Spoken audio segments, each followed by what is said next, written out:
welcome into the CHGO White Sox podcast, presented by DraftKings Sportsbook, America's top-rated sportsbook. Download the app today and use promo code CHGO when you sign up. Welcome into Studio A of our CHGO offices here in the West Loop of Chicago. I'm Sean Anderson. You can follow me on Twitter at Sean_W_Anderson. And alongside me is Herb Lawrence. Hello. You can follow him on Twitter at HectorMall23. He's our CHGO White Sox community leader. Big day here on the CHGO White Sox podcast. We got some Dylan Cease talk. He finished second in the AL Cy Young. We got some Tim Anderson talk, and we got some 26-man roster questions. Herb asked me a question in the text chat a little bit earlier, and we're excited to get to that one. But before we get into that, really big and exciting news for CHGO. We are revamping our membership. So after 9 months? Yeah, 9 months. 9 months or so. We are revamping the membership program for CHGO. If you are a member, you're still a member. Nothing changed. Nothing. You don't have to sign up for anything new if you're already a member. But now members are called diehards. And what we are trying to do is put together the best package for you. What we kind of figured out over the past 9 months or so is that people really aren't paying for the written content, but we still want to provide that with you. But we really feel like people have been enjoying the experiences and the merch. So we're just trying to make sure it's the best experience for you people. So nothing's going to change. For members, you're still going to be members, but things are going to be a little bit more redefined, a little bit more streamlined. Kevin Kaduk had a post today on allchgo.com that is now unlocked, and most pieces of content will be unlocked, but he has organized it into the 3 C's: culture, community, and content.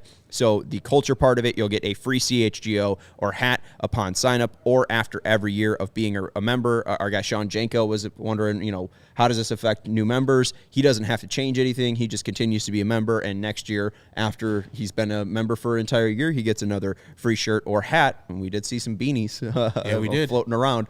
So we do have some great merch that you could get for free. 20% off every merchandise order at the CHGO locker. So even that guy, Sean Janko, even if he wants a different shirt, he gets 20% off that. You get exclusive merchandise for diehards only. We've seen some of these, former ad deals where we've had some exclusive merch with those. Yeah. I can't wait to see what we'll be cooking up for our diehards, so that should be extremely fun. You also get a membership card and a sticker pack to prove you're a CHGO diehard. You'll get an actual card, which should be fun. And then 20% off of the tailgates and the meetups and the takeovers.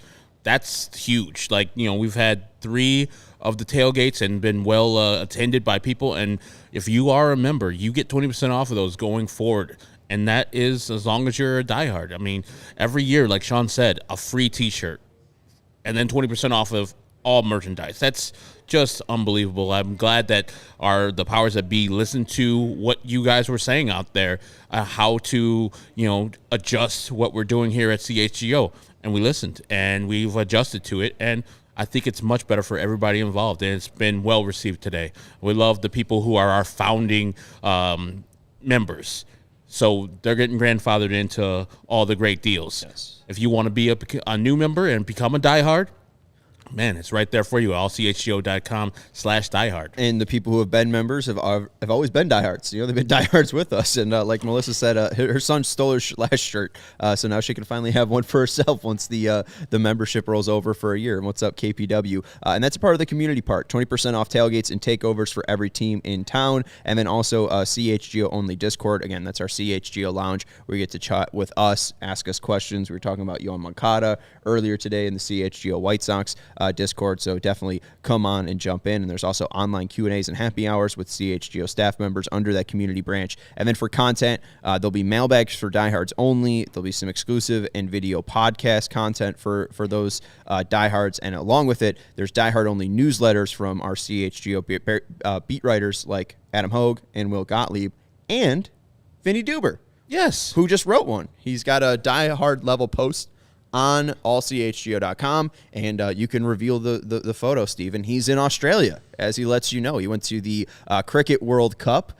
He kept thinking it was baseball and kept using baseball terms, is what he said in the article. It was definitely a different piece of writing from Vinny, because it wasn't White Sox focused, but I really enjoyed it, getting Vinny's look into Australia and cricket. A lot of fun stuff there, and there is some White Sox spin to that. So definitely, if you are a diehard, go check out some of the content that you can experience, the exclusive content, because now what this means during the season when Vinny posts a game recap, that's going to be free and unlocked. But Vinny's kind of deeper thoughts, those will be unlocked for our diehards. Yeah, and Melissa asked a question that I've been thinking about. So can all members go into a raffle and one of us get to come on the show live? Think that sounds like a good idea. Well, and especially, Melissa. Especially Melissa, I think we'll probably just, she doesn't need to win a raffle. Yeah, I don't know. We'll see about that. I mean, Yes. But that is a great idea. I mean, we've been talking about that ourselves, just, not just doing a raffle or anything like that, but you guys have already been in the Discord, in as members, and now our diehards. We've been wanting to have some of you guys here in the off season. It's just Sean and I today. So there's a third seat, maybe a fourth seat that could be set up one of these times. So that's all part of being a diehard. Yeah, and make sure if you do want to become a diehard, sign up at allchgo.com. We'd love to see you at one of these tailgates. Next one's going to be December 4th, and diehards get 20% off of tickets there. So make sure if you want to buy some CHGO tailgate tickets, go to allchgo.com. Rustin said, you watch all the time. Like, I'm usually sitting right here, so you'll be sitting where I'm sitting, kind of. What's that? Like, usually when we're a three-man booth, I'm sitting under the Jordan shirt right there. Right. But you could sit where I'm sitting. Kind of. We can make sure you get that seat. Yes, this specific seat right here. We'll save you your seat. Rusted saying would love to win the raffle, but I got a face for radio. So if I win, one of you will get it from me. Rusted, come on now. You watch me every day. We're two radio guys. Literally worked in radio. We're not for 20 years. But let's go into some White Sox stuff. There was some news yesterday, not too shocking, as Justin Verlander was named AL Cy Young for the 500th time in his career. And Dylan Cease, for the first time in his career, finishes in the top 5. And not only top 5, he ain't one. He ain't 2. Well, what is it? He's top 2, but he ain't 1. Yes. Yeah, he's top 2, but he ain't 1. He's 2. Perfect. What'd you make of it? I made like it was going to be happening. We said the matchup late in the season, Verlander versus Cease, would probably swing some voters if there's any late, people undecided. At the time, Verlander had a better ERA, better whip, all the good stuff. But Cease was coming, and if he would have had a good outing that day and performed well and outdueled Justin Verlander, I know they don't face each other necessarily because they don't go to bat versus each other, he would have maybe swayed some voters, but he didn't get any first-place votes, as he shouldn't have. Justin Verlander was the dominant force in the American League. But as somebody said this year, I forgot who texted that out, the AL Cy Young Award winner gave up 7 earned runs to the White Sox, or 7 runs to the White Sox. 4, I think, were earned. And I remember that time because that's when Ben Verlander was mad at me. Well, not mad. I was like, man, I love this White Sox opposite field hitting approach against Verlander.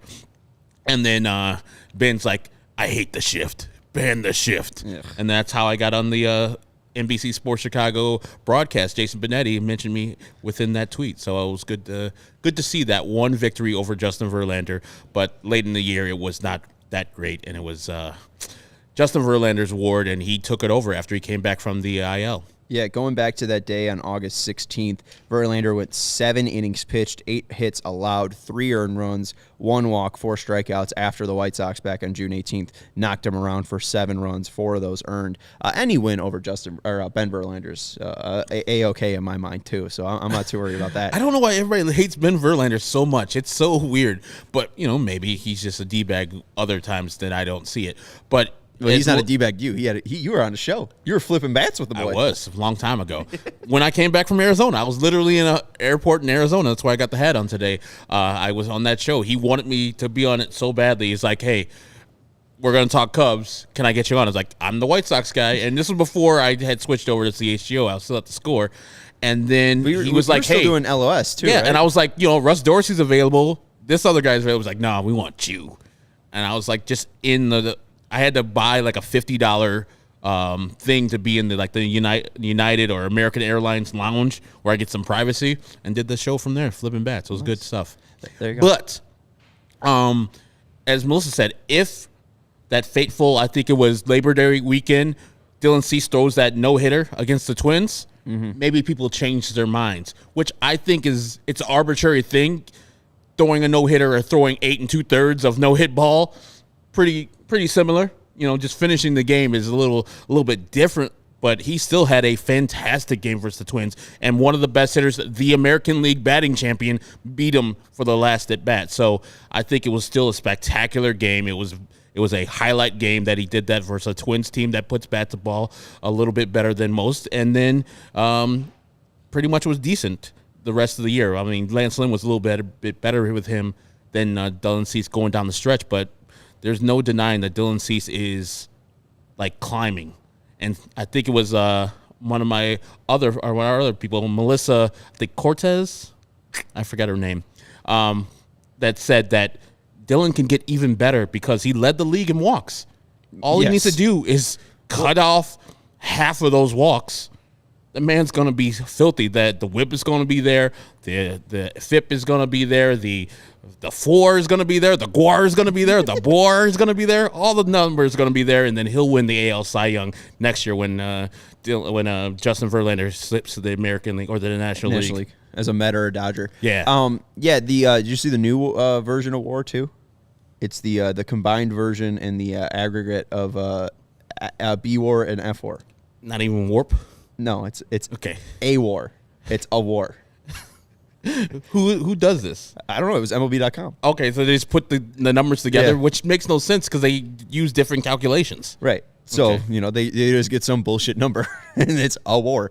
Dylan kind of lost it in August, mainly just because he had the start against Houston, which wasn't bad. It ended the 17-game streak of one earned run or less. That streak was bound to break at some point. It was 17 games? Golly. Was it 17? It felt like 17. Maybe it was only like 11. But in the 16th, he goes 5 innings pitched, 6 hits, 3 earned runs, 3 walks, 4 strikeouts. But in the month of August, 12 walks, and in the last 3 games, 3 walks allowed against Houston, 3 walks allowed against Baltimore, and then 1 walk allowed against Arizona. But even in that Arizona game, he gave up 2 home runs. So it really was lost for him in August. Yeah, versus Stone Gassard or something like that. Stone Gossard. Stone Gossard.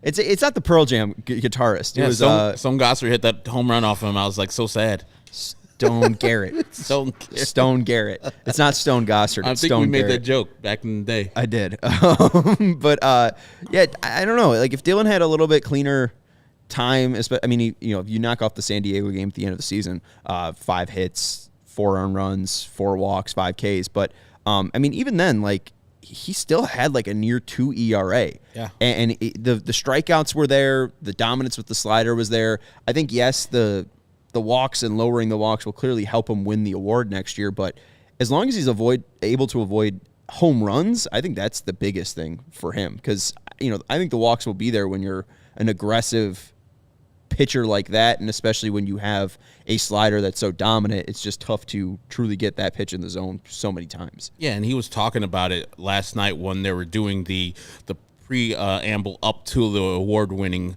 segment on MLB Network, and he was like, they're like, hey, what's your best pitch? And, those guys, Am Singer and Dan Plesac should know that he's going to say slider. He wrote a damn poem about it, a terrible poem, but a poem about it.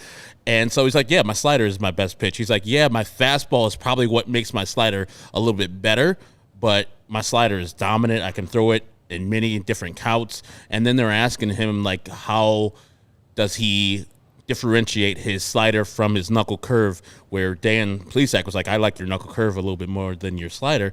And he was like, they don't really blend into the same pitch because he's like, my slider's thrown harder and my knuckle curve, I just spike it usually. Mm-hmm. He's like, when I have trouble with my slider, I just have to do some readjustments to get some more depth, get some more movement on it. But yeah, he said his slider was his most dominant pitch, as evidenced by being the toughest hit toughest pitch to hit in the major leagues, the highest graded pitcher in the major leagues, right? Yeah, lowest run value in I think slider StatCast history, which goes back to 2008. The Armando Galarraga had the best slider in 2008 at minus 32.5 or minus 32.3. I think Cease got to around like minus 34. So he did end up setting the record for best quote unquote slider in major league history since it's been graded. Yeah, since it's been graded. But yeah, I mean, it's amazing. We did see the changing of his slider to be a different pitch. Our guy Malachi Hayes wrote about this on SouthsideSox.com, where he changed the actual grip of it and how it was breaking and how it just actually went more straight down than it actually slid. So I guess that's why, the old heads don't really love it, because it doesn't have that kind of east-west movement. But that's the difficulty with Dylan's thing, is that he throws it so fast, and there's so many different research articles out there right now saying any breaking ball over 85 is good. So you really don't need crazy break. You truly just need that gas on it. And Dylan being able to ratchet up to 99 in his fastball and then be able to get his slider up to even like 91 at times. It's why it makes Jacob deGrom so great as well. It's because it's like, oh, here's a 100-mile-per-hour fastball and a 91-mile-per-hour slider that look exactly the same, and also a 93-mile-per-hour changeup. And Sandy Alcantara, he was able to create such weak contact this year, be the NL Cy Young winner, because he's got that crazy sinker and a changeup that literally are 8-mile-per-hour differences, and it's just guys don't know how to truly square them up. So I think what Dylan just did was, make it harder for him to get squared up, and if he's able to just be a little bit tighter on some of those, corners, and he's able to make sure that the pitches to Stone Garrett don't leak out over the plate, as long as he's a little bit tighter with that, I think that ERA might be under 2. Just because he's got such dangerous stuff, and guys truly can't react quick enough to the differing speeds between 99 and 87, where it effectively acts like a slider and a changeup. Mm-hmm. And I think, and I also want to give credit to our guy, Matt Zawaski, Father Zoe. He said this in 2021, but it didn't carry until 2022. He said that Dylan Cease was going to be a top 5 Cy Young Award candidate. So kudos to you. I kind of saw that Dylan Cease was going to be good. I didn't see that Dylan Cease was going to be great. Yeah, no. He's great right now, currently.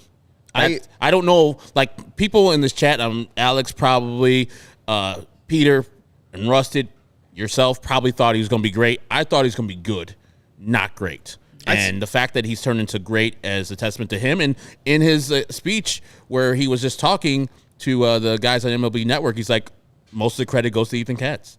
Like, Ethan Katz got me right. And you could see it. You could see the difference between Ethan Katz when he took hold of Dylan Cease and Dylan Cease himself just being confident. And I said that time and time again, confidence in Dylan Cease is just bursting through the seams. You could tell that he is a much more confident in himself as a person and as a pitcher. So that stuff shows up on the mound all the time. You know what I was thinking about the other day?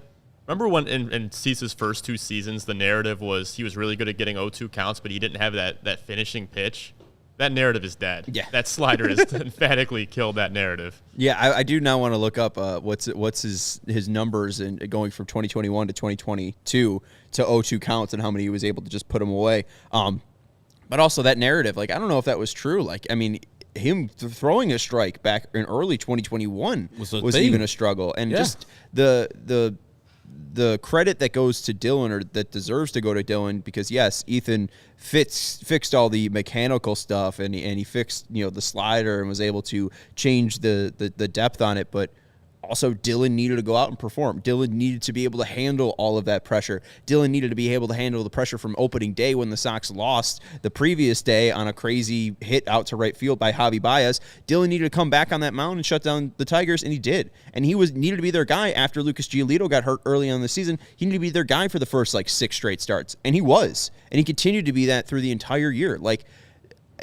Vinny talked about Jose Abreu being the most important hitter, but in all of his things, he has to put Jose Abreu led the team in WAR for hitters, except for Dylan Cease, because Dylan Cease was that guy. Dylan Cease was so good in 2022, and it was so fun to watch him. So credit to Ethan Katz, but credit to Dylan Cease, because he's got to go out there and perform, and he did. And I know that Henry Alfaro writes this, and I know he's not the only one thinking this. Do you guys think that Cease could have a dip just like what happened to Giolito? I don't think I need that happening, which I don't either. Matthew Cortese, good to see you back, says I don't think so, and I don't believe so either. I just think that what happened to Lucas Giolito was both not of his doing, but also of his doing. Like, he didn't get to do an offseason program with a guy that he went to after the 2018 season where he was the worst pitcher in baseball and went to Ethan Katz, who wasn't working for the White Sox at the time, and got him right. You saw him come back in 2019. He was dominant. He was really good. And you see that the years subsequent were great. 2021 offseason, lockout. Can't talk to anybody on the staff. Ethan Katz is on the staff now. Can't talk to him. And Lucas Giolito, more than anyone, needs to get that guy, needs to hear from that guy. What am I doing wrong? What am I doing right? What should I be doing this offseason program, et cetera, et cetera. He didn't get that, and he gained, 30 pounds of muscle and also got hurt initially, the oblique strain, the COVID, all the things that enter into a bad season happened to Lucas Giolito this year. And so I think that was a fluke. I think that, as I said many times, him being back with Ethan Katz will do wonders for him. I saw that Ethan Katz is back in L.A. too, back in California. He's got a picture of In and Out. I was like, all right then, man, get to work. Find your mans, find Lucas, and see what he's doing. Lucas lives out there. I mean, yeah. I think he's in San Diego or so. So, yeah, I mean, his girl, God, I'm so bad. His wife is a veterinarian. I think she went to UC Davis, which is up north. So I don't know if they still live up north or they've migrated back to his hometown of like California, Southern California area. Yeah, I think that I heard on the Chris Rose podcast that he moved to San Diego. Okay. So I think there ain't nothing wrong with that, my man. That's it. Yeah, and just to go to what Henry working said. out with Joe Musgrove? Nice. we did see what Henry said talking about, could Cease have a Giolito year? Like you said, it was of Lucas's fault. Like Matthew says, unless he adds 50 pounds, I'm not really worried about that. Dylan's been so consistent with his health that I'm not really worried about his body breaking down just because he's still so young and he should be all right. So unless it's a freak accident, I don't really see Dylan having to worry about, an injury like that, because I do think that Lucas was dealing with an injury throughout 2022 because he's not that bad. I don't think Lucas goes from a top ace pitcher finishing top 10 in AL Cy Young voting to dirt. And I know people who are going to bring up the sticky stuff, but we've seen that sticky stuff was a factor, but it wasn't like the huge factor that people are making it up to be, because his second half of 2021 was pretty solid. Right. I mean, he just had a hurt oblique. I think it's a pretty easy way to explain his struggles. But we got some other guys that are, you mentioned Lucas Giolito going outside the organization in 2018 to find some help. We got some other guys possibly going outside the organization. We'll tell you about that just after we tell you about FOCO. Chicago, you've already got the best coverage for your favorite teams, so get fitted in the best sports gear around. FOCO has you covered from Soldier Field to the living room, north or south side, with hoodies, slippers, signs, bobbleheads, and everything in between. Get decked out like tomorrow with apparel from the leaders in sports, merch, and collectibles. FOCO, that's FOCO. Looking for the perfect gift for the football fan in your life? FOCO's got you covered with hoodies to fight that Lake Michigan breeze. So check out FOCO.com, that's FOCO, or click the link in the description. And for all non-presale items, use the promo code CHGO for 10% off. Those bobbleheads will make a fantastic holiday gift if you are looking for somebody in your life. So again, check out FOCO.com, that's FOCO.com. A lot of drama in the news about ticketing sites. I could tell you what the coldest ticketing site in America is, and I can also tell you what the hottest new ticketing site in America is. The coldest one rhymes with schmick-it faster. And this one's Game Time. Game Time's the hottest new ticketing site that makes it easier than ever to score the best deals on tickets, concerts, and shows. You don't have to wait in a 4-hour queue just to be told there's no seats. You can just go to the Game Time app or the Game Time website and find tickets. Hey, you want to go to the Bears-Packers game? You can find tickets right now, and you can find them for the low. They guarantee the lowest price, don't they, Herb? Mm-hmm. Went down to the Braves game, got some tickets from Game Time. I just wanted to check on their 110% guarantee because I was like, maybe they're like every other company I've dealt with, and they got to jump through hoops to get this.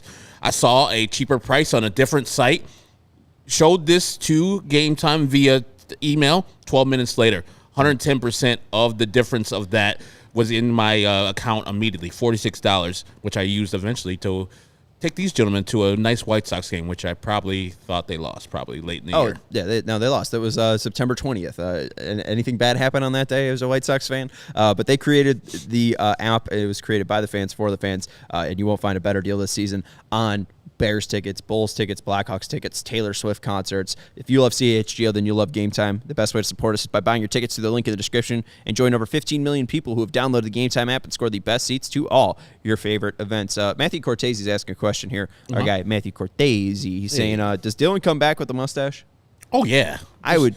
Last night he was featuring his mustache and a little growth in the beard. So the beard, it didn't look like it was connecting, but there's a comment. It's like, we like the mustache, but we like the beard a little bit more. So if he comes back with a little scruff on his chin, I'm all right with that, as long as he keeps the Magnum PI.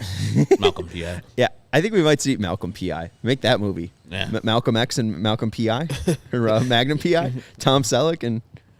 You know? Tom probably doesn't see eye to eye with Malcolm X. Fighting for the truth. Let's go to the little tease there. We have White Sox going outside the organization to get some help.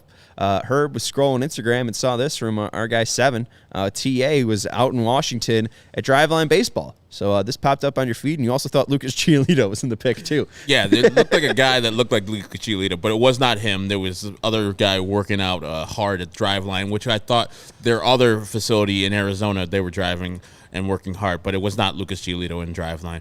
But it's good to see him out there. And speaking of Cortese, it's right down the street. Go and say what's up to my man. Right. Cortese's in Oregon. Washington's like next door. Give us a little report. Go and say what's up to my man TA. He's in Kent, Washington right now at Driveline Baseball, working on his swing, and it's good. It's good to see that the man is getting some help. The White Sox don't have a hitting coach as of right now, so there's nobody on the White Sox staff that TA can really go to if he wanted to stay in-house. So instead of waiting for them to hire Tosar, if they're going to do it, or whoever, he's going to go proactively and get his swing right and see what the people at Driveline Baseball have for him. It's always good. Tim is always in improve mode. He's always in, oh, y'all think I can't do this? Watch this type of thing. And it's good to not just be complacent, because anybody who has started the All-Star game, been to 2 consecutive All-Stars, would think, hey, I made it, man. I'm good. I need to stay right here where I'm at. Don't improve anything. Don't change my whole system. Just stay where I'm at right now. But it's always good to be proactive and see, okay, there's some things in my swing that I can get better at. And these people at Driveline probably can fix what I as ailing me right now. And just anecdotally, I think Tim struggles with the high inside fastball, but who doesn't? And if the people at a Driveline can fix that, since he can't go to Kevin Long and he can't ask Kevin Long on the Philadelphia Phillies and say, hey, man, how do you get Kyle Schwarber to hit those high fastballs for 105 miles per hour off the bat and crush him now? Yeah, He can't do that, but Driveline maybe can. I don't know if the worry exactly for Tim is, getting back to that all-star level, because, yes, he was truly awful in his last about 32 games, having an OPS of 570. But I think you got to think the main thing is, like, he just doesn't want to get too rusty. It's not only like, hey, I want to get back to where I was because I was, all-star starting shortstop for the AL in 2022. But also, when was his last full-speed game? August 6th was when he got hurt. So, I mean, it's been a long while, and I just would hate to see him kind of just sit there and be like, oh, well, I'm Tim Anderson, I'm an all-star now. I'm going to sit on my rear end and just do the normal thing. It's a great point about the hitting coach. I actually just didn't think about that. I was just like, oh, he's probably a little bit rusty. But, the lack of a hitting coach, not playing since August 6th, I think he just wants to make sure that he's ready to go once camp gets open up. Because you bring up the struggles with high and tight fastballs, Steven, we could show these little graphics here that we got from StatCast. In 2022, this is Tim Anderson's average exit velocity.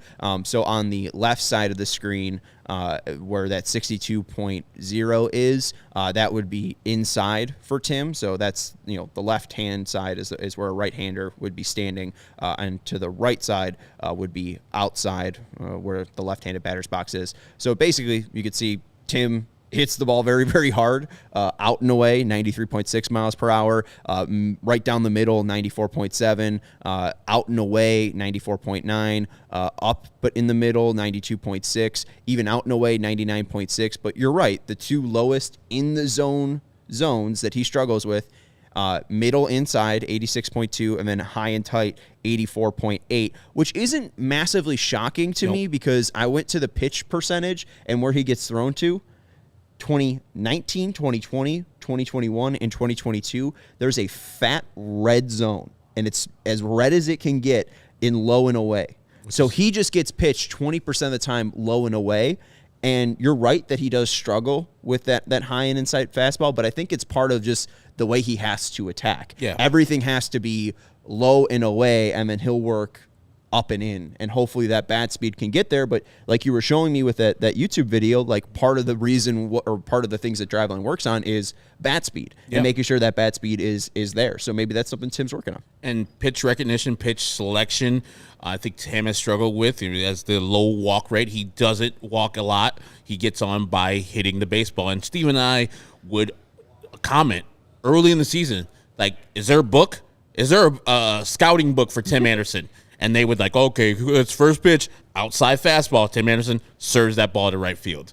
Oh, slider outside, serves that ball to right field. Do they have these? Do they have these in the clubhouses? That's right what we were talking about. That's do where they all the have red these in ones the are. clubhouse? And we're like, did you just throw the scouting report in the garbage, all you pitchers? And I saw also, do you know who was up at Driveline right now, which might be a reason why Tim's up there too?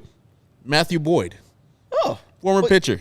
He was for with the Tigers. He was at the Mariners, I think, right? Yeah, it might have been. So he's up in that area anyways. But Tim's like, man, I need some hits. Matthew Boyd's up there, solid, crack, delicious. Just like Matthew Boyd looks into the rearview mirror of his car, and there's Tim Anderson waiting with a baseball bat. What's Tim Anderson doing here? What the fuck? He just went to the grocery store. I thought I got away from this guy. He's out here just getting singles off me all the time. But yeah, Matthew Boyd was a Mariner, so I think that would make sense why he's in Seattle. Not really for Tim Anderson though. But maybe they're boys. Maybe if you hit the hell out of somebody so much, they're like, man, respect. You just pay fealty to. He's like, oh man, Tim, can I be your friend so you stop hitting me so damn hard? Right. Let me throw batting practice to you so it feels a little bit better while I'm doing this. I am trying to find if they started pitching to Tim a little bit more up and in. He started to have that kind of downfall around June 23rd. Yeah, and I remember I was just watching the John Boy video of the time that he got thrown out. If you recall, early in that game, it was versus the A's. It was James Caprillion threw a pitch to him that was off the plate, but inside, like chest high off the plate inside. Tim was rung up on that one. Pissed initially. Then later in the game, White Sox are having a comeback. You just had a home run by Josh Harrison. The lead score, the score is now 5-3 A's. And Tim's up at the bat. The first pitch that's thrown by the relief pitcher is a high and inside fastball. Now it catches the zone. It clips the top of the zone and inside. Tim goes apoplectic, of course, saying, that was off. You effing missed this. You're effing terrible. F that. The guy pretty much throws him out immediately. And that's the time where Tim kind of bumped him with his helmet and got 3-game suspension for that. So, the book was out on him. And Tim was extra frustrated with the pitch that was called a strike earlier. Because firstly, call the strikes that are strikes. The second one was a reaction to the first one. Because the second one was a strike. If he went back and looked at it, I'm sure Tim would have said, hey, man, I was wrong about that pitch in particular, but that first pitch was wrong. So he kind of got under his skin. Maybe hey, these guys are coming at me a little bit more up and in than I like, and I can't hit those right now. I'm not doing well with them, but you also need to call strikes and balls. And I got really frustrated. This is the second time, and he said it at the time, second time they got frustrated with official and bumped him. The first time I thought was garbage. It was in the scrum of the Detroit fight last year, which I didn't think that he was really bumping him. You're in a scrum, so you don't know who's who. And Tim was like, I don't know who's touching me, who's bumping me. I don't care who's touching me. If you're doing it, I'm going to bump you back. And he bumped the umpire, got a suspension that he served earlier in this year, the first 2 games of this year. Then this one is just blatant. That one's egregious. He needed to calm himself down, step away from the situation. And now I think having a better manager that can protect the player from himself, get out there a little quicker, because Tony La Russa was way behind Tim Anderson before he got thrown out. A real manager would have been like, saw what happened and got in front of Tim and make sure your player stays in the game, especially in a 5-3 game where you're still battling for the AL Central. So Tony didn't get out there until too late, and then eventually he got thrown out after Tim had already been thrown out like 20 minutes before that. What I'm real curious about, though, you bring up Pedro having Tim's back. We can't zoom in, I don't think, on the TA bobblehead, the Stick Talk bobblehead, but we all know what that moment's from. We all know what team that was against. Yeah. Kansas City Royals in 2019. That's the one thing that hasn't been brought up is, what did Pedro think in the other dugout when Brad Keller was a little something? Say it. Yeah, no, it's that's the wrong word. Crybaby. He didn't do his job Heath well. Philmeyer, and had to too. And Heath Philmeyer, that guy, out of the majors after that year and out of Major League Baseball entirely. Yeah. That guy's gone. Just a jerk. The worst. But anyways, let's show you this real quick before we wrap up this TA discussion. This was pitches from June 23rd to the end of the season for Tim Anderson when he got hurt. This is just pitched by zone. So you could see low and outside, big old red spot. That's where the people were focusing in. Outside the zone. Right? That's outside the zone too. Yes, that is outside the zone. But that's in line with everything that I've always seen. They just throw it to him low and outside all the time, and those are all balls. But up and tight, what's that actual number, Steven? Like actual in the zone still? 3.2? 3.5. 3.5. It was only up 0.3%. So the games before June 22nd and the start of the season, it was at 3.2. So like actually up and in and tight, they weren't really exploiting that. So it gives me hope that Tim can bounce back and be the Tim Anderson of old. I think it was a bad 41-game stretch. You need him to be. But if there's any guy, I mean, we even see Salvador saying, do you think Yohan could be an all-star if he's able to hit the ball hard again and start walking more? Like, absolutely. Yeah. But there's a lot less questions with Tim. It's how did that sagittal band heal? And if it healed, I feel all right about 7. Yeah, and this is the biggest thing, I think, going into next year. You have a whole new staff. Pedro Grifol, Charlie Montoyo, probably a full staff except for Ethan Katz in that clubhouse, in that dugout. Do they still bat Tim leadoff? Oh, yeah. Do they? Yeah. They have no loyalty to Tim. They know who he is, and Pedro Grifol is out here, like, introducing Yohan Moncada to the conversation voluntarily. No one brought him up. He said, well, if Yohan could get 80 walks a year, maybe that's our thing. And maybe he's looking at Yohan as a guy that can hit and get on base via the walk, and he's thinking that's more of a top-of-the-lineup guy, or Yasmani Grandal, or somebody else on the team. I don't know how he's thinking, but he has no loyalty to Tim. He has no reason to put him in the leadoff spot. Now, I would keep him in there. I think that's how he's been thriving. But Pedro Grifol might come in and it's like, you know what? Analytically, we've done all the numbers. We think that XYZ, this guy should be the number 1 guy, and Tim, you should be the 2 guy, or Tim, you should be the 6 guy, or something like that. Right. And Steven, it's all right on that graphic. Thank you, though, for being quick on your feet. I'd find it kind of shocking if they moved him out of the leadoff spot. I think most of that Moncada talk is mainly because he's making $17.5 million this year. I think they're probably going to start him low in the lineup. And it's like, work your way up, kid. Well, yeah. I mean, I think the lineup still stays Tim, Luis, Aloy, Vaughn. Yeah. Unless, we have a bigger ad. Ooh, and you could probably throw Yasmani up there as well if they really think that, hockey defenseman Yasmani Grandal is going to be able to bounce back and hit 20 home runs. Like, I think that's likely going to happen. And it's not a rough lineup, but it's not. I'm just thinking about Brady not being there. It's just like, golly, could have been better. It just doesn't seem right. Doesn't, like, are we getting more? We need more. Need more oomph from other people. And everybody has to raise their levels up the extra level. And they all, for the most part, had off years. Yeah, and they got to stay healthy, too. Again, Yasmani Grandal hasn't played 100 games in a White Sox uniform. Luis Robert, it's been tough to find 100 games for him as well. Rusted saying Vezina Trophy winner Yasmani Grandal. Could happen, friends. Hey, if he's really good at this hockey thing, maybe they'll figure it out. Make it stop having balls get past him, jerk. Yeah. Hey, I mean, maybe he needs a new pair of Shady Rays. Thanks for the knee brace, though, my man Yasmani, right there in the front. He needs it. Hey, brace those knees. Get that pop. Get that energy back in. But to be blocking balls behind the plate, Yasmani Grandal would need a fantastic pair of quality Shady Rays because not only are they optical world-class clarity, but if they got hit by a ball, those shit ain't breaking, and they're not asking any questions, too. Even if it did, they'll replace them. No questions. No questions asked. You get a new pair. Shady Rays never understood why sunglasses were so expensive, so they set out to change it. You don't have to break the bank for quality sunglasses this fall because our friends at Shady Rays have you covered. Their premium polarized shades featuring world-class optical clarity, substantial durability, and styles cater to everyone and every lifestyle. If you are Yasmani Grandal wearing your Shady Rays behind the plate, they do have lost and broken replacements. Imagine you just got your Shady Rays, you put them on for your big baseball game, and you break them on day one. Well, guess what? They will send you a brand new pair, no questions asked. They'll replace them. They're not going to worry about profits. They want to make you, the customer, happy. They have that insane protection program. They have high-quality shades. They have new styles. And with all of that, they have over 200,000 five-star reviews. So exclusively for our listeners, for these fantastic sunglasses, Shady Rays are running their deepest deal of the season. Use code CHGO for 50%, 2 or more shades at ShadyRays.com. Buy one, get one free. You get 2 pairs for as low as $54. Redeem only at ShadyRays.com, where you can find all their newest and best shades.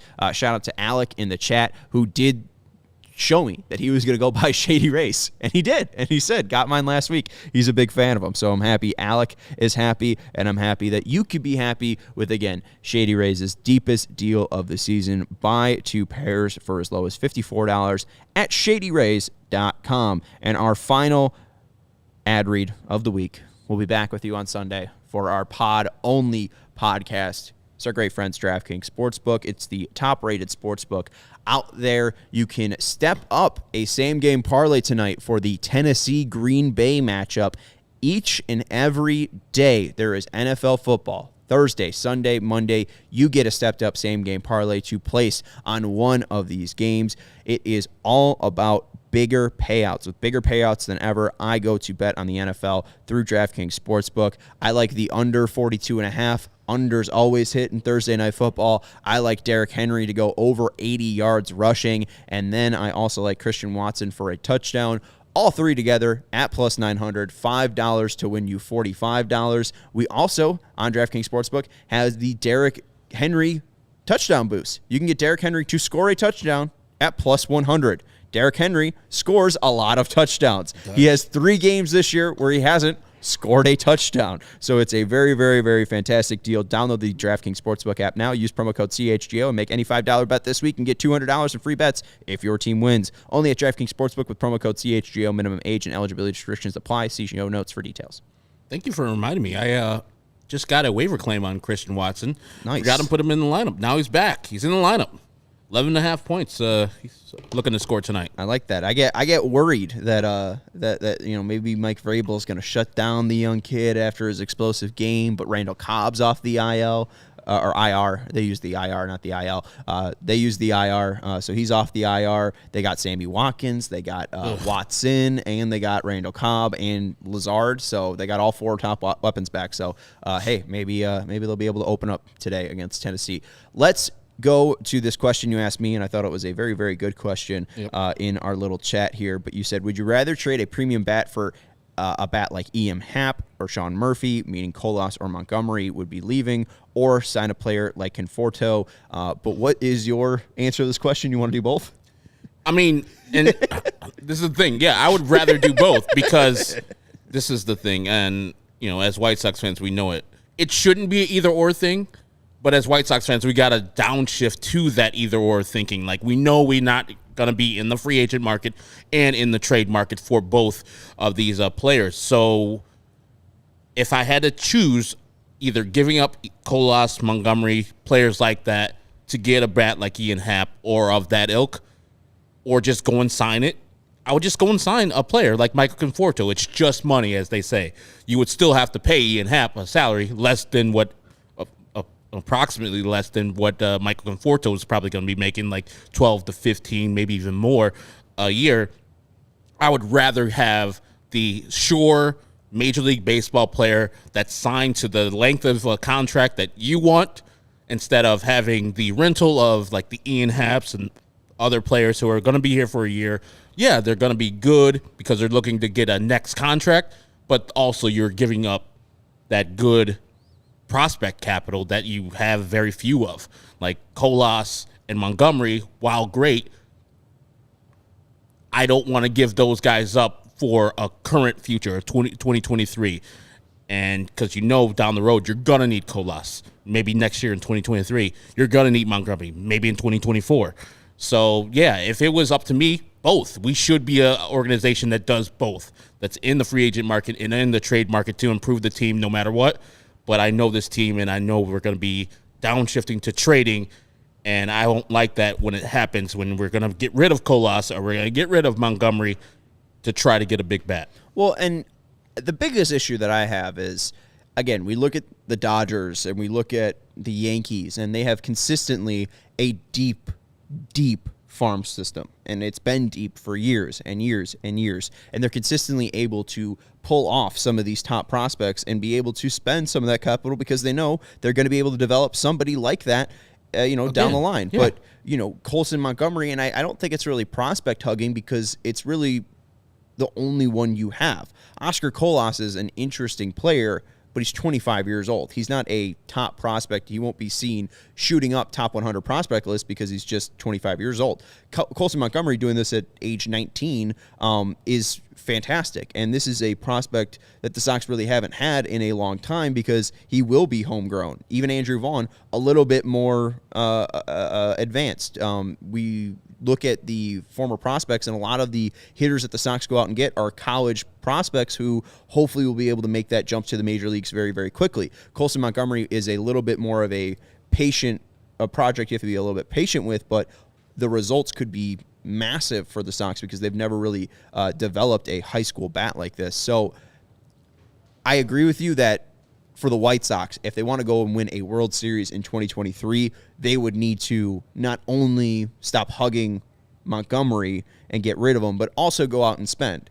And the main issue with it is, even if you're going to go trade Montgomery, we know that they're pushed up against the cap. So that's the discussion that we all end up getting up to is, they are, but they aren't. It's an imaginary cap. You can go over it. But it's something that they've said already this year that they're not going to go over. Yeah, which is weird. It's a very weird thing. It doesn't make sense. You see all the teams that are going for it, for the most part, on that cap or over that cap. They don't give a damn about it. It's, as I said before, if you're in the NBA and you don't want to go over the luxury tax, that's understood. It's punitive as hell, especially when years get multiplied. You're like the Warriors are spending dollar for dollar, I think, on over the cap money that they have for their players and their championship team. So they're spending whatever they spend on the salary and then that again for the luxury tax. Baseball's not like that. It's not that prohibitive, and it's not that punitive.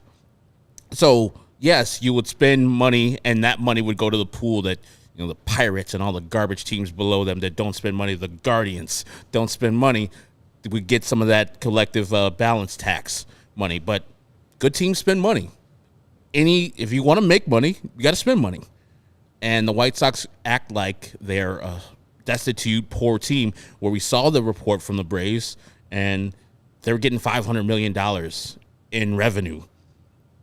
And you think that most teams are not in that same boat? Yeah, they went to the World Series that year, but I'm thinking the White Sox are taking home at least 9 figures. Well, and we just saw their workers striking outside the ballpark in one of the later halves of the season, and then also first time they've gone over 2 million in attendance since 2011. So the book should be all right. I really don't think they should be that bad. And AJ saying we're doing the market size discussion again. It's more about the question of why can't the Sox both make a big trade and a big free agent signing. So it's more of frustration. Have we done the market size thing before? I think so. I think, we've talked about budget. I mean, we've talked about budget before. We talked about the comments that Rick Hahn said that, they're likely not going to spend over $196 million or $180 this offseason. Yeah. I don't know. I don't think the market size really limits them that much. No, the market size is huge. You have a big time growth for this team with the other team not really doing anything this past year. It was time to pounce in 2022. Now the Cubs are back on their feet, probably going to spend a bunch of money and getting those eyes and ears back over the north side that could have been available to the south side. Yes, and in this scenario, though, like, what would you want the perfect trade to be? Like, it seems like you want to sign Conforto, but then would that trade be to go out and get a pitcher? Would it be to fill out second base? Would it be to, get a backup catcher like Vinny wrote about a couple days ago? No.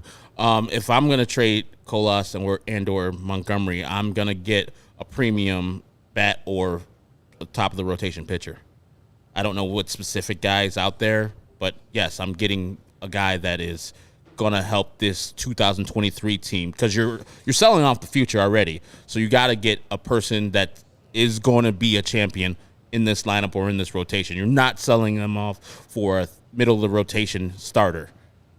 You got to be doing one or two, like a ace or the two starter in a rotation, or a guy that's going to come on and get you 30 home runs, get on base a bunch of times, like at least 350, type of thing. You mean Andrew Vaughn? There was an AJ bringing up Montgomery plus for Corbin Burns. There's also been the discussions of Brandon Woodruff. I've already hit the button, Brandon Woodruff being available. Would you do Woodruff for Montgomery? I mean, Burns is a different guy, but Woodruff for Montgomery? He was, when he was the better pitcher before 2021, before Burns just took off. No, but Corbin Burns, yes. But I'm sure if they got Ethan Katz and got his hands on either one, he would take their level from here to the next level. Right, and but yes, if it's Colson Montgomery needs to go for a top line pitcher, I'm sorry.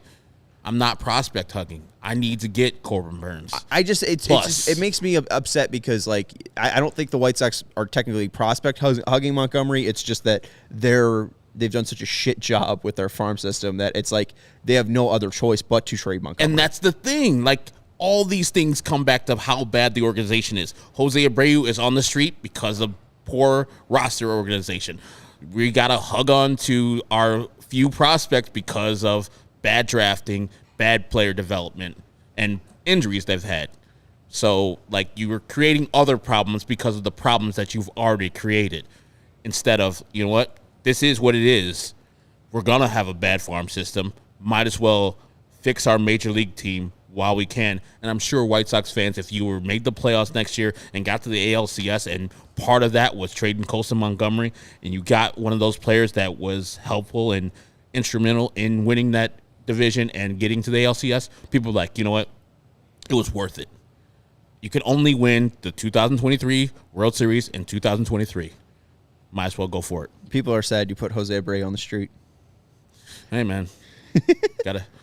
gotta survive out there in these streets. And that's why, Bruce Levine's reporting that Jose Abreu is so desperate to stay in Chicago because he's sick of these streets. It's cold. It's cold. It's he's really from Cuba. He's on the streets of Chicago. All he needs to do is find an apartment. He's a tropical people. He's not used to this cold. Poor AJ said that that feeling when you bring up market size for them to stop talking about market size, so they continue to talk about market size. Let's talk about his other one. What non-trade tender candidates do you see possibly coming up for the White Sox? Like ones that could be available for the White Sox specifically. Cody Bellinger is like the true headliner out there. There's Dominic Smith from the Mets, which could be interesting. He's a left-handed first baseman. Not a lot of great guys out there. Brian Anderson from the Marlins is available. We already had him. We also had the starting pitcher starting pitcher / reliever, Brent Suter for the Brewers. Not a lot of great guys out there, but the White Sox probably won't be able to make a huge trade like Colson Montgomery or a signing like Conforto. So it might just be Dom Smith, welcome to the club. And Ethan Katz had some quotes today talking about, we're still looking for a fifth starter. Maybe their fifth starter comes from non-tender candidates here. Yeah, as Melissa says, no more Brian Andersons. We've already been there. Good catch in 2008 champion ALCS 163 game, AL 163 game, but no more him. But I've always wanted Cody Bellinger. I think that his career could be rejuvenated with a change of scenery. He won an MVP early in his career there as a Dodger, as a young cat too, and it's gone downhill for a long time. I think, as I said yesterday, from that shoulder thing he did with his teammate in the World Series, he hasn't been the same since. And just getting him on a different team where expectations are lower, and he comes to the White Sox as the right fielder or left fielder, he can play either of the positions pretty well. And a lefty power bat, I'll put those in quotes because he hasn't been the lefty power bat the last couple seasons, but maybe Mike Tosar can get him right if he's going to be the hitting coach for the White Sox. What about your man Dinelson Lamet? His slider was filthy back in the day. It was just the best. But the fact that the Padres gave up on him so easily and was like, yeah, we're tired of you being hurt all the time, that's the problem. He couldn't just stay healthy. Otherwise, they would have him in the rotation last year or 2021, where they had everybody hurt. And he was one of the people who kept on getting hurt. And they're like, we've had enough with Dinelson Lamet because he has filthy stuff that slider plays. Yeah, arm issues have plagued Lamet, but he just pitched 20 innings in Colorado, had 29 strikeouts, and hey, he has arm issues. You know what that sounds like? Sounds like he needs a core velocity belt from Ethan Katz. So, hey, I wouldn't mind that. Austin Meadows also possibly might be available. I think that one could be an interesting one for sure, but those are just some of the names that could be non-tender. KPW wants to know Hunter Renfroe, non-tender option. Guy's been on 4 teams in the last 4 years. Power bat. Just will hit a bunch of home runs, and will give you a couple of yards on third down, too, as a wide receiver for the Raiders. What about Raimel Tapia, also a KPW? I'll take him in a second. I don't know. I would take him in a second. Man had energy, power. He rejuvenated his career up there in Toronto. I just thought he was some speedster in Colorado, but then he went up to Toronto and did some things. And why aren't they keeping him? I don't know. They got probably a wealth of people coming up. I'm sure KPW has some left fielder. We got this guy who's hit 300 home runs in Buffalo. You're going to bring him up next year. Raimel Tapia, what's stopping him? Or Teoscar Hernandez, we'll just go sign Brandon Nimmo, and he won't be able to cross the border legally. Yeah. Oh, does he? No, do they still do that? What? With the shots and such? Yeah, I think so, right? Okay, KPW still got up there making people get shots to cross the border? Because I know Brandon Nimmo's not a guy that like that. And we'll end this on this because this is an easy question. Matthew Lucas saying, here's a question. When has the Sox trade worked in our favor? Steele Walker for Nomar Mazara. Nobody got hurt. Well, you could look not too far. Lance Lynn. Yeah. Lance Lynn for Dane Dunning. Dane Dunning will be a decent pitcher, but Lance Lynn is a top-of-the-rotation starter for the White Sox currently. The Kimbrel one didn't hurt. Done September. The border is open. Oh, okay. Brandon Nimmo can go up there all he wants and spread all the COVID he wants. Congrats. And hit all the home runs. The Kimbrel one wasn't a loss, though. No, it wasn't a loss. That was worth the try. And I judged even trades the Cesar Hernandez one differently. I judged trades on what they were at the time, the process of the trade. The result of the trade is you can't help sometimes. Craig Kimbrel was washed at that time. Before that man was a champion. He was the best reliever in baseball. And then he came to the Sox. It's like, what is pitching? I don't know how to do this anymore. I thought the trade was outstanding, especially since you got rid of Nick Madrigal. Yeah, I mean, Matthew's saying, when do we get better after trades? The White Sox added Lance Lynn. He was significantly better. So even if you don't want to ride with, Cesar Hernandez and Craig Kimbrel because they were bad once they came to Chicago, Lance Lynn's been fantastic. So I would at least say that. And, Madrigal's not going to burn you. Hoyer's not going to burn you. Connor Pilkington isn't going to burn you. So, I would say Lance Lynn, who's probably going to be your number 2 starter next year, still kicking it. That seems like a good trade there. But, Matthew, I'm asking, you said they don't give up assets for a guy who burnt out quickly. The evaluation sucks. What assets did they give away? Nick Madrigal, to me, from jump, wasn't a major league second baseman. Or at least the guy that they said, or they sold us. And Cody Hoyer, I think he's going to be a future closer, but I didn't think it was too much to give up for the best reliever in baseball at the time. Yeah, and Cesar Hernandez gave Connor Pilkington to Cleveland, and that's helped the White Sox. They've loved to see Connor Pilkington take the bump against the White Sox. Like, I don't know, like the assets aren't just game-changing. And Lance Lynn's fine, but I'm saying we've seen trades for Bassett and Simeon for Samardzija, who became all-stars in Oakland. That's an Oakland thing.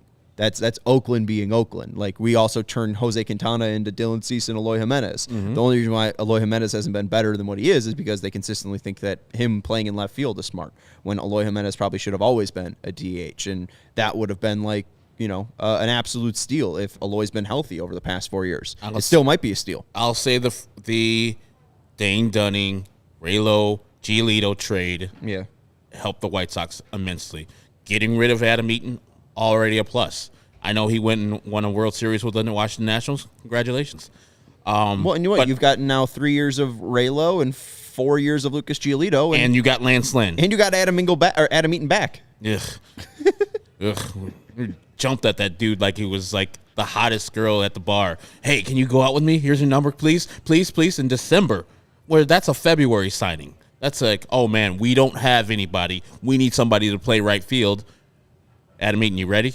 Cool. Break. Yeah. And that's going to do it for the CHGO White Sox podcast. Just making it longer than we're supposed to. We're going to end on Adam Eaton. I'm Sean Anderson. You can follow me on Twitter at Sean_W_Anderson. That's Herb Lawrence. You can follow him on Twitter at Ecknerwell23. Appreciate everyone for keeping up the lively discussion in the CHGO Sports YouTube channel and the chat. Make sure you like the video as well. Make sure you hit the like button. And if you do want to become a diehard at allchgo.com, we do appreciate the support there and you becoming a diehard member and taking advantage of this new revamped program. So we're making sure that you get the most out of your membership. Come talk to us in the community, the CHGO Lounge. Make sure you're coming out and seeing us at these events. You get your free shirts. When we see these diehards, we say yippee-ki-yay, motherfucker? Yeah. To them? There you go. We can make them sure. We can call him Roy Rogers. We could, we can hang out and Clay. What's his name?